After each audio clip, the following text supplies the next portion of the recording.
Hey everyone. Today I want to share what I've been doing behind the scenes, why development has taken so long, and officially announce a complete visual overhaul of the project. When I first started this journey, my goal wasn't to create a huge game. I simply wanted to make a series of small projects. I wanted a way to bring my characters, stories, and world building to life. Since I had no programming background, I chose Pixel Game Maker MV. It allowed me to focus on art, design, and gameplay ideas without worrying too much about coding. Even then, there was still a lot to learn.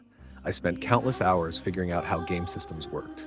Inventory menus, item stacking, consumables, combat interactions, character movement, enemy behaviors, everything was a learning experience. Looking back, those features may seem simple, but for me, every completed system felt like a major achievement. Little by little, I started understanding how games are built, how animations connect with gameplay, how player actions should feel responsive, how level design influences the overall experience. Every mistake became a lesson, and every new feature helped me grow as a developer. Pixel Game Maker MV turned out to be an excellent tool for rapid prototyping. It helped me transform ideas into something tangible. But as development continued, a problem slowly began to appear. I wasn't satisfied with the visuals anymore, not because the software was limiting me, but because my own artistic goals had evolved. I wanted the game to look better, so I decided to rebuild everything. This became what I now call version 2.0. For this version, I moved toward a cleaner visual style that better suited the engine's strengths. I simplified many of the details and focused more on atmosphere, composition, and impactful character animations. At the same time, the game itself started becoming much more complete. I designed a player hub where characters could be unlocked. I created interactive areas, shops, progression systems, and skill mechanics. Players would be able to gather resources during their adventures, purchase materials, research skill cards, and customize their builds before entering the next mission. The project was finally starting to resemble the game I had imagined from the beginning. The environments also went through countless redesigns. I completely abandoned many of my original ideas and started asking myself a simple question: how can a scene tell a story using the fewest elements possible? Even the enemies changed dramatically. Characters that once looked cartoonish gradually evolved into darker, more grounded designs that felt more appropriate for the world I was building. At the time, I honestly thought I had finally found the right direction. I thought version 2.0 would be the final visual style. I was wrong.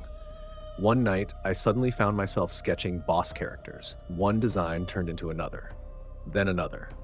Before long, I had created several major villains, each with their own backstory, motivations, and role within the world. Those stories became so interesting that I knew I would eventually turn them into animated cutscenes inside the game. But the character that changed everything was the Arcane Mage. His story became one of the most important foundations of the entire narrative.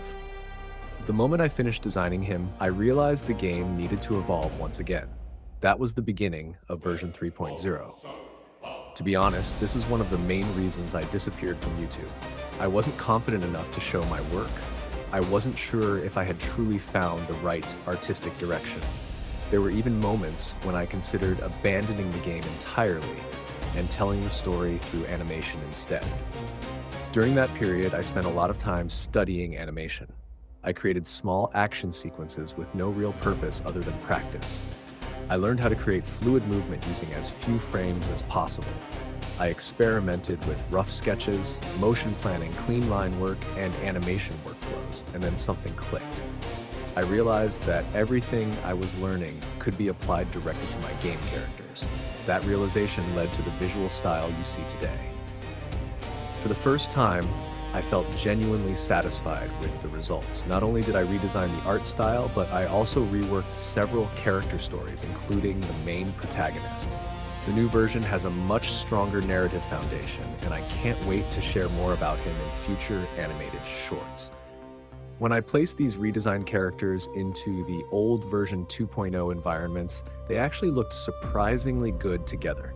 But something still felt missing. The characters had evolved, the environments hadn't. So I began redesigning the world once again. I created an entirely new player hub.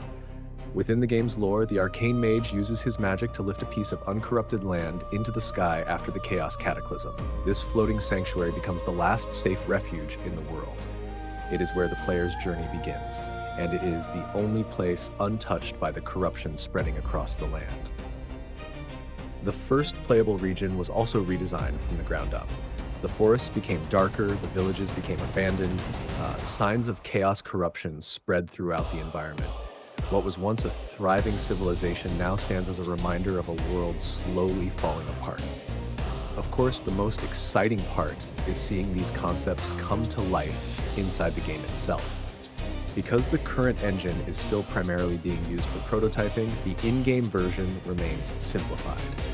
Many of the details from the concept art are not yet fully represented. The goal right now is to communicate the vision and allow gameplay testing. So if some scenes look less detailed than the artwork, that's simply part of the development process. The final version will be much closer to the illustrations and promotional artwork. Even so, when I finally saw these new characters standing inside the redesigned environments, I felt incredibly excited. For the first time, I could truly see the world I've been imagining for so many years starting to take shape. So this video isn't just a development update, it's also an announcement.